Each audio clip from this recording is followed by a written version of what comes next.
Hello guys, hi. Welcome back to my YouTube channel. My name is Vinod Kumar. Today we're going to talk about stock Carnival as well as Norwegian cruise lines. These are the stocks which I currently hold. So let's see the current stock performance and also talk about what I hold in these two companies as well as what's next for these two cruise line stocks. Okay, let's quickly look at the chart for CCL. And also we'll quickly look into NCLH also.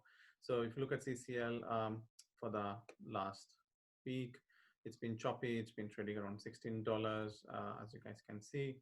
If you look at a 3 months graph, I think let's look at a year graph to start with. So yeah, before the pandemic hit, the stock was trading around $50. And I think before pandemic, if you had asked anybody, retail investor, especially if you had whole cruise line stocks, they would have said no. And again, since then, the stock had plunged around 85% from its previous level, which kind of made, spiked interest in retail investors to look into cruise lines. And although it's a speculative stock, Carnival as well as Norwegian cruise lines, these two, again, are very reputed companies in terms of if you look at their past 5-year revenues as well as their the number of passengers what they carry in their cruise lines. So they're like they're like top 2 out of 3, and also there's Royal Caribbean cruise lines. So those are the top 3. So I'm holding stocks in CCL as well as Norwegian cruise lines. So before we look into my holdings, again, let's look at the stock. So the stock had a low of around $8 per share in early March, and then it kind of retested in early April also. So there were like quite a lot of buying opportunities if you were waiting for the lows. Since then on, the stock kind of rallied in 2 cycles. So the first cycle was ended on 29th April, which was around 15. The second cycle was around 24 on 8th of June.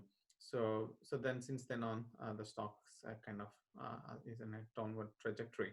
So the 2 reasons why the stock went up in these 2 cycles. One is again retail interest as well as institutional investors buying into these stocks at cheaper levels, of course, as well as there was a positive signs in terms of how the world were handling COVID cases in this example. So since then on, I think it had a down rally. But again, the key reason for the stock to go down, I think it's 2 things. One is the quarterly results, which was announced by Carnival. They had lost 4.4 billion in Q2, which is quite a lot of money compared to last year. They made around 5 billion odd in Q2 2019. So that's one reason the stock went down, as well as they were planning to sell some ships to liquidate to run the company for the next quarter. So since then on, I think another key thing is Carnival also raised around 6 billion in stock offerings in early April. I think that's a very good thing for the company, and then they were able to raise that capital, which will help the company to have money to run. And since then on, and again again these 2 cycles when it ran, the market sentiment was better. And again, if you follow CNBC or Jim Cramer, especially around Norwegian as well as Carnival, there was an upbeat in terms of these companies coming back to having ship sailings, then having more passengers, and then revenues coming back. But since say mid-May, there is a lot of negative marketing for these companies from media companies like CNBC and so on. So the stock's down. And again, let's look at my holdings in these 2 companies. So with CCL, I hold around 250 stocks in this portfolio. And then I started buying around 9th March. So I think my first trade was around $8.5 per share. So I think on the day it was the lowest for the year. So since then on, I started accumulating in 4 different trades. I have around $3,500 invested in CCL, around 250 shares. Currently I'm up 5%. I think when it hit 23, I was up like 60-70%. I didn't book profits, but again, I'll tell you the reason. What's my long-term targets for the stock.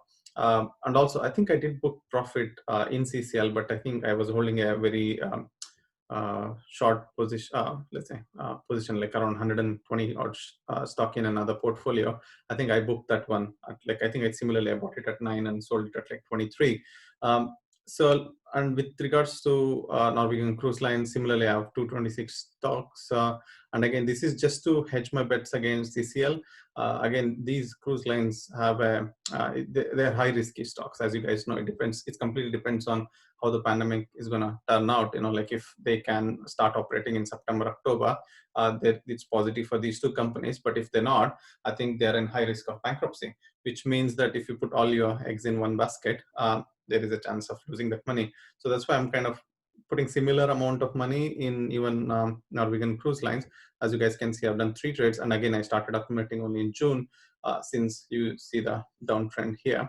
Okay, so I have around 3,500. So again, I have equal amount invested in both the companies. So what's my target for this? As you guys can see, I think if I looking at the graph, I think there is a positive trend for next week. Which means that I think for the probably July and early August, the stock's going to rally. That's my prediction in terms of where the stock's going to go. And again, the level I'm looking for is around 35 from here, so which is almost like 150%. But again, that's at the top level.